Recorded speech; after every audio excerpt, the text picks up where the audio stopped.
नमस्कार, हालनामा के लिए मैं कौशिक। आज मैं आप लोगों को एक ऐसे शख्सियत से मिला रहा हूं जो प्रशासनिक सेवा में जाने की तैयारी कर रहे थे, लेकिन आज चिकित्सीय व्यवस्था से जुड़ करके लोगों की सेवा कर रहे हैं। चलिए जानते हैं इनसे कि कैसे कैसे इन्होंने अपने रास्ते को बदला। रवि जी, स्वागत है हालनामा में आपका। जी, आपका भी स्वागत है Devraj hospital and trauma centre में। अच्छा रवि जी, एक सवाल है। कहा जाता है कि आप प्रशासनिक सेवा में जाने की तैयारी कर रहे थे। जी बिल्कुल, ये सही बात है। मैं प्रशासनिक सेवा में जाना चाहता था। मैं 6 क्लास से ही वहाँ पे बनारस में था। सनबीम से मेरी स्कूलिंग है और BHU से मेरा कॉलेज हुआ है। मैं शुरू से ही तैयारी कर रहा था प्रशासन के लिए। घर से भी था कि एक बनता है कि भाई हमारा बच्चा DM बने, SP बने। तो पिताजी की लालसा थी कि हमारा भी बच्चा कुछ बने। एक्चुअली हम लोग ग्रुप में थे, लड़के 10 या 11 लड़के ग्रुपिंग में थे और उसमें कुछ मेडिकल लाइन के थे और कुछ प्रशासनिक हमारे साथ तैयारी कर रहे थे, कुछ पत्रकारिता का भी तैयारी कर रहे थे जो आपके थे। कुछ लड़कियां भी थी।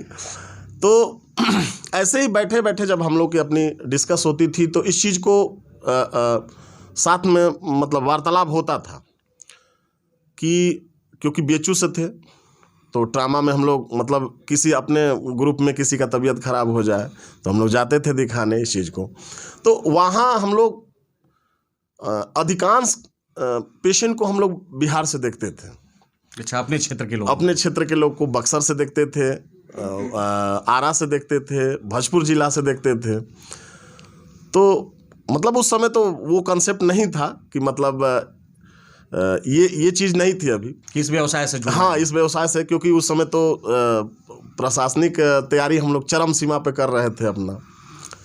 लेकिन बीच में वार्तालाप ऐसी चल रही थी, लेकिन बीच में मेरे पिताजी की एक दुर्घटना घटी। अच्छा।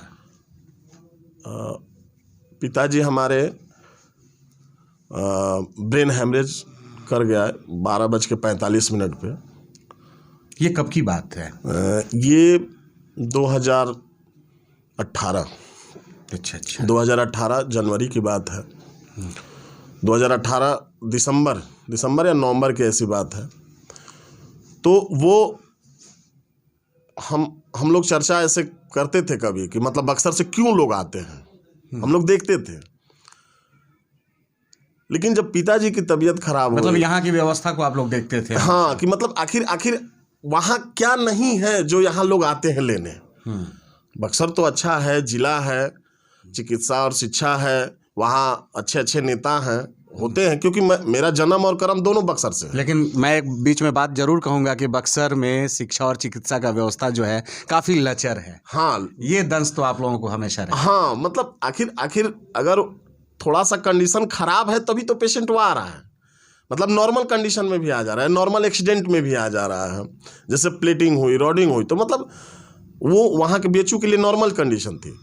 तो अब पिताजी की जबकि हमको जब पूरी तरह से समझ कब आया, जब पिताजी को हाँ, ब्रेन हेमरेज हुआ और उस समय ये दुखद घटना हुई तो हम वहीं पे घर पे थे। देखे, वहाँ गए हम हॉस्पिटल में, लेके गए। वहाँ इतनी लचर व्यवस्था थी। एक हमको अच्छी तरह से याद है, 1:00 पे हम गए वहाँ पे हॉस्पिटल में बक्सर के स्थानीय हॉस्पिटल में हम गए। वहाँ की अब हम क्या बताएं, निजी अस्पताल। हाँ, निजी अस्पताल में, और इतनी गंदी व्यवस्था थी। मतलब उस समय वो सबसे टॉप हॉस्पिटल थे। मतलब उस समय उस लेवल पे उनसे बड़ा अभी कोई हॉस्पिटल नहीं था। अच्छा। और उनकी स्थिति इतनी दयनीय थी कि मतलब एक नॉर्मल छोटी सी चीज़ मैं आपको बता दूं कि स्लाइडिंग सीढ़ी नहीं थी ऊपर ले जाने की, स्टेप सीढ़ी थी। पेशेंट को कैसे लेके जाए, मतलब हमको लग रहा था कि वो घर में हम पेशेंट को नीचे से ऊपर उतार रहे हैं। इस कंडीशन में कठिनाई से, बहुत कठिनाई से, पतली सीढ़ी, पेशेंट को ले जाके रख देना, टाइम पे डॉक्टर नहीं आना, डॉक्टर उपलब्ध नहीं होना, पूरी होर्डिंग बैनर लगा हुआ है कि ये डॉक्टर हैं, 24 घंटे डॉक्टर हैं, सारी व्यवस्था हाँ से सारी लैस सही व्यवस्था है, आईसीयू है, एनआईसीयू है, वेंटिलेटर है। और मेरे लेकिन पिताजी वहाँ को है मतलब कुछ कुछ नहीं, मतलब एक नॉर्मल निमलाइज किया गया और फिर उसको वैसे ही रख दिया गया। अब देखिए, ये सबसे बड़ी चीज़ है कि उनको ये कहा गया डॉक्टरों द्वारा हमको कि 10 बजे सुबह में, 1 बजे ब्रेन हेमरेज हुआ, 10 बजे सुबह में हम उनको सीटी के लिए भेजेंगे, तब हम डिसाइड करेंगे कि इनको क्या हुआ है। मतलब ये डिसाइड न कर पाना कि इनको हेमरेज है, क्या दवा है, उस समय दुख तो बहुत हुआ। मतलब अंधेरे में ही सफ़र किया जा रहा था। बिल्कुल अंधेरे में बहुत दुख हुआ। अब पिता ही थे तो उसके दुख के विवरण तो हम नहीं कर सकते हैं, लेकिन बहुत दुख हुआ। फिर हम लोग 7 बजे आए, 7 बजे सुबह। अच्छा, एक चीज़ और थी वहाँ पे कि छोड़ने के कंडीशन में लोग नहीं थे, मतलब ऐसे हम छोड़ेंगे नहीं, पेशेंट को यहाँ से हाँ, बाहर नहीं भेजेंगे, यहाँ हो रहा है, ऐसी चीज़ें हैं। मतलब जब आपके कंट्रोल में नहीं आपको सपने दिखाया जा रहा था कि आपके पिताजी दुरुस्त हो जाएंगे। हाँ, दुरुस्त हो जाएंगे, सांस ले रहे हैं, खराटे ले रहे हैं, अब ठीक हो जाएंगे, दवा चल रही है, इस तरह की कंडीशन थी। हम लोग नहीं बर्दाश्त हुआ, आईसीयू में जाने नहीं दिया जा रहा था मिलने के लिए। क्या पोजीशन है, क्या आप ट्रीटमेंट कर रहे हो, ना कोई फाइल ना कुछ, मतलब ऐसे बिल, केवल पैसा जमा करिए, पैसा जमा करिए। तो हम बहुत, मतलब इतनी चीज़ें हमको फील हुई, इतनी मतलब अंदर से मतलब हिला दी हमको कोई चीज़ें। तो हर एक पॉइंट पे उनको ले गए बनारस, डी कर गए बीएचयू में, समय नहीं मिला। 12 बजे तक हम लोग दिन तक पहुँचे, सुबह यहाँ 6 बजे लेके डी कर गए। वहीं यहाँ से लेकर के बनारस गए हम लोग बनारस, लेकिन बचे नहीं हुए। हाँ, डॉक्टर संकट आज थे, देखे वो, लेकिन बच नहीं पाए। आधे घंटे बीएचयू में ही वो दम तोड़ दिया। मतलब विलम्ब होने के कारण अगर हम समय पे, अगर रात में ही लेके निकल गए होते बनारस, 3 घंटे का सफ़र है, तो कुछ हो जाता। उसके बाद ही बदलाव शुरू हुआ। हाँ, तो उस समय मतलब पिताजी का सपना था, पिताजी ही नहीं रहे। फिर मेरे मन को एकदम वो हुआ। कुछ दिन तो हम कॉलेज नहीं गए, लेकिन कुछ दिन बाद फिर ग्रुप डिस्कशन हुई, उसमें इस चीज़ की चर्चा हुई, इस व्यवस्था को देखा गया। फिर हमने एक तरह से इंटरेस्ट की कंडीशन में हम अपने दोस्तों से जो मेडिकल लाइन से थे उनसे आपने चर्चा किया कि अरे यार, वहाँ के पेशेंट आ रहे हैं, हमारे ही लोग हैं, हम वहीं के हैं, हमारे ही लोग तो बीएचयू जा रहे हैं, हमारे अपने ही हैं। फिर हम चर्चा किए उस चीज़ को, और उन्होंने पूरी तरह से साथ दिया हमारा। हर लोगों ने कहा कि चलो राय यार, आप वहाँ के हो, वहाँ आपको ज़मीन मिल जाएगी, आप पे स्टेबल करो। जिस कमी के कारण आपने पिताजी को खो दिया, हाँ जी, उस कमी को पाट देने की आवश्यकता जी, कि उसको, मतलब और किसी के पिताजी के साथ, भाई के साथ, किसी सुहाग के साथ, हाँ, किसी परिजन जिसके गार्जियन जो है घर के सर्वोपरा है। मतलब देखिए, मरने वाले तो सभी हैं एक एज में, अवस्था में, लेकिन किसी के गार्जियन अगर कोई वो दुर्घटना घटित हो जाता है तो वो परिवार टूट जाता है। वो एक आदमी की मृत्यु नहीं, बल्कि पूरे परिवार की मृत्यु हो जाती है। बिल्कुल, घर का मुखिया चला जाता है। तो ये उन्होंने कहा कि नहीं, हम लोग इस चीज़ को वहाँ पे कराया जाए, ताकि इस तरह के पेशेंट को मतलब बनारस आने की ज़रूरत ना पड़े और वहाँ एक बेटर इलाज दिया जाए। उन्होंने बहुत सपोर्ट किया। बनारस के सभी हम लोगों ने अपनी पूरी टीम, जो उनके सीनियर थे, जो मेडिकल लाइन से थे, उनके सीनियर से हमने बीएचयू में बात किया, जो बाहर बैठते थे उनसे बात की हमने। एक मतलब उस पर वर्क हमने चालू कर दिया, वर्क चालू किया। फिर यहाँ आके यहाँ परिवार में बात किए, तो इसकी नींव मतलब उसी से इंस्पायर होके हम लोगों ने नींव लिया। तो कब स्थापित किया आपने इस हॉस्पिटल को, कब स्थापित किया? ये हमारा मार्च, उनके पिताजी के एक्सपायर के 4 महीने, 2018 में ही 18 में ही हमने, मतलब मई के आसपास हमने इस चीज़ को नींव डालना शुरू किया, कंसेप्ट किया अपना, हमने पूरी तरह से एकदम हमने इसमें मतलब अपना तन मन धन लगा दिया पूरी तरह से, पूरी तैयारी छोड़ के इसी में लग गए एकदम हॉस्पिटल बनाने में। बिल्कुल हॉस्पिटल बनाने में। और हमने मतलब कई जगह हमने इस चीज़ को सुना था, चर्चे में हमने दोस्तों से मीटिंग की थी कि बहुत ऐसे बड़े बड़े जो हॉस्पिटल हैं, पहले वो प्रैक्टिस किए कई डॉक्टर 10 साल 15 साल, उसके बाद हॉस्पिटल। चूँकि अब हमने पहले हॉस्पिटल बनाया, इंस्ट्रूमेंट खरीदे हमने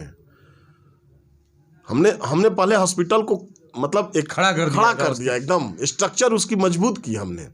ऐसा नहीं है कि पेशेंट आया तो ये मशीन घटी उसके बाद हमने मशीन, नहीं, पहले हमने पूरी चीज़ों को लिया। हमने बड़े बड़े डॉक्टर को कंसल्ट किया। हम जो हमारा मतलब हॉस्पिटल बन रहा था, हमारे वहाँ डॉक्टर आके एडवाइस कर रहे थे।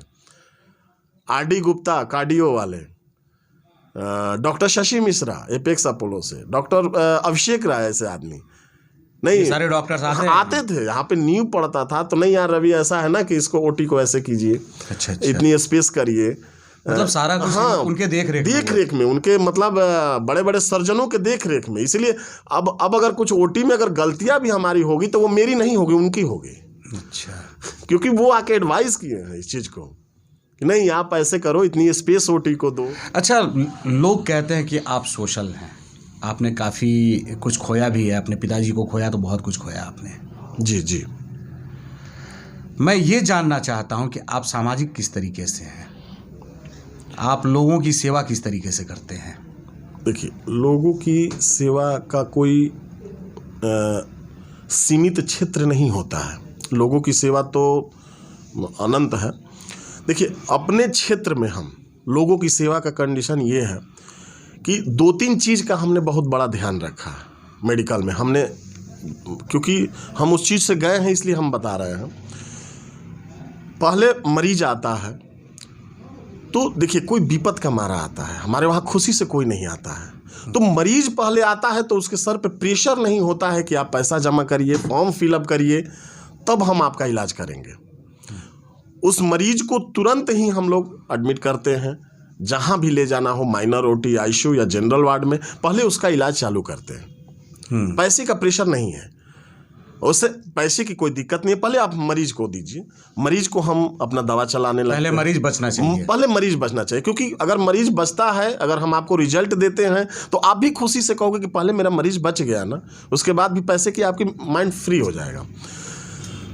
दूसरी चीज़ हमारी पॉइंट ये है कि पेशेंट आता है तो मैं ऑन स्पॉट, अगर एक्सीडेंटल, क्योंकि हमारे वहाँ तो एक्सीडेंटल है, चूँकि हम लोग भगवान नहीं हैं, तो एक्सीडेंटल पेशेंट आता है तो मैं गेट पर ही डिसाइड कर लेता हूँ कि इनको क्या कंडीशन है। हो सकता है, क्योंकि सर दुनिया में मैं सबसे बड़ा नहीं हूँ, तो गेट पे डिसाइड हो जाता है कि पेशेंट क्या है। तो हो सकता है मेरे सही निर्णय और एग्जैक्ट निर्णय से वो कहीं बच जाए, उसके साथ चमत्कार हो जाए, तो मैं तुरंत रेफर कर देता हूँ, बिना पैसा लिए, बिना कुछ चार्ज लिए, कंसल्ट फीस भी नहीं लिए, कि आप हाई सेंटर ले जाइए। अगर मैं मरीज को लेता हूँ तो कोशिश ये मेरी रहती है कि मैं मरीज को घर भेजूँ ठीक करके। दूसरी कंडीशन ये होती है कि लोगों की एक थिंकिंग बन गई है कि कई डॉक्टर हैं जो लाशों से पैसे लेते हैं। अंदर पेशेंट पड़ा हुआ है, उससे पैसा लेना है, मर गया है पेशेंट, फिर भी बिल बना जा रहा है। उस संदर्भ में हमने ये काम किया है कि जो पेशेंट आया, अगर उसके पास जो भी हो या ना हो, उसकी दवा चल रही है, ये तो मैंने पहले ही बोल दिया। अगर वो पेशेंट डी कर गया, मर गया, और उसको हॉस्पिटल पे अगर लाखों रुपया भी बाकी है, तो मैं उससे पैसा नहीं लेता हूँ। मैं अगर आपको लाश सौंपूंगा, आपका डेड बॉडी अगर आपको मैं दूंगा, तो मैं आपसे 1 रुपया नहीं लूंगा। मतलब कोई दबाव नहीं रहेगा, कोई दबाव नहीं लेना ही नहीं। अगर वो देना भी चाहे तो मैं नहीं लूंगा। अच्छा, ये तो बहुत, वो देना भी चाहे तो मैं नहीं लूंगा कि मैं लाश से पैसा नहीं लूंगा। ये हमारे साथ बुराई कह लीजिए या अच्छाई कहिए, ये कंडीशन है। देवराज हॉस्पिटल का सोशल में जो आपने बात किया, सोशल की कंडीशन में Devraj hospital and trauma centre के शिविर भी लगते हैं। हर महीने कम से कम 3 या 4 शिविर लगते हैं, 5 शिविर लगते हैं। मतलब उसमें क्या होता है? उसमें हम फ्री वेट करते हैं, बीपी करते हैं, हमारे 3-4 डॉक्टर जाते हैं, कंसल्ट फ्री करते हैं, दवा का वितरण हम फ्री करते हैं। जो डॉक्टर वहाँ प्रिकॉशन करता है, लिखता है, वो दवा हम लोग फ्री देते हैं। मतलब ग्रामीण क्षेत्रों में जैसे सियाड़ी हो गया, अभी हम लोग को 21 तारीख को जाना है, राजपुर हुआ, बारे हुआ, चौसा हुआ, नैनीजोर हुआ, नियाजीपुर हुआ, ये हर महीना 3-4 शिविर लगती है। और दूसरी चीज़ कि मेरे पिताजी की जो बरसी है उस पर मैं गरीबों के लिए फ्री सर्जरी हर साल करता हूँ। फ्री जनरल सर्जरी 20 तारीख को 20 जनवरी को मैं हर साल 20 जनवरी को मैं पिताजी की बरसी पे जनरल सर्जरी फ्री करता हूं, जिसमें दवा भी फ्री होता है, सर्जरी भी फ्री होता है, बेड चार्ज सब कुछ निःशुल्क। अब जितने लोग आ जाएं उससे पहले रजिस्ट्रेशन करा लेते हैं अपना, और क्योंकि सीरियल नंबर होती है तो वो सीरियल नंबर करा के हम फ्री सर्जरी करते हैं। चलिए, आपको बहुत बहुत धन्यवाद और पूरे बक्सर के तरफ से आपको शुक्रिया कि आप इतना बड़ा काम करते हैं, लोगों की सेवा सच में आप करते हैं। अगर ये सारा कुछ आप करते हैं तो रवि जी धन्यवाद आपको।